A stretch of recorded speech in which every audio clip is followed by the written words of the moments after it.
Price Lord. அகத்தின் அழகு முகத்தில் தெரியும் அப்படின்னு சொல்லுவாங்க.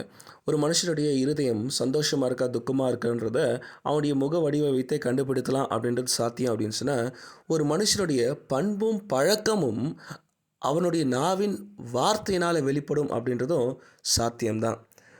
இப்படி உதாரணத்தை வச்சுக்கலாமே.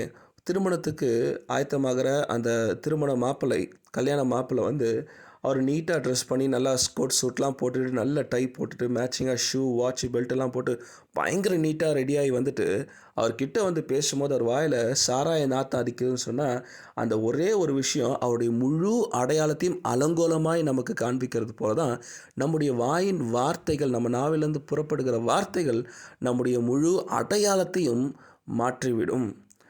அதுதான் இயேசு கிறிஸ்து வேதத்திலையும் சொல்லியிருக்கிறாரு. ஒரு மனுஷனுடைய வாய்க்குள்ளே போகிற எந்த விஷயமும் அவனை தீட்டுப்படுத்தாது. அவன் இருதயத்தின் நிறைவில் அவன் வாயிலிருந்து புறப்பட்டு வெளிவருகிற அந்த வார்த்தை தான் தீட்டாய் இருக்கும் அப்படின்னு சொல்லியிருப்பார்.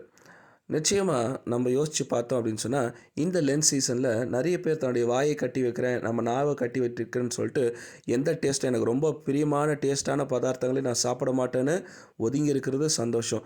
சிலர் ரொம்ப பக்தி விருத்தியாக நான் எதுவுமே சாப்பிட மாட்டேன், நான் முழுமையாக ஒரு உபவாசம் விரதம் இருப்பேன், தண்ணி கூட குடிக்க மாட்டேன், எச்ச கூட முழுங்க மாட்டேன்னு சொல்லி விரதம் இருக்கிறது ரொம்ப சந்தோஷம். ஆனால் வாய்க்குள்ளே போகிறதை தடுக்கிறதுக்கு அவ்வளோ முயற்சி எடுத்து பக்தி வைராகியமாக இருக்க கற்றுக்கொள்கிற நம்ம அந்த வாயிலிருந்து வெளிப்போகிற அந்த புறப்படுகிற வார்த்தை மற்றவர்களை குற்றப்படுத்தாமல், காயப்படுத்தாமல், நோகடிக்காமல், மற்றவர்களை தீட்டுப்படுத்தாமல் நம்ம பாதுகாத்து கொள்வோம் அப்படின்னு சொன்னால், அதுதான் உண்மையான விரதம் அப்படின்னு நான் நினைக்கிறேன்.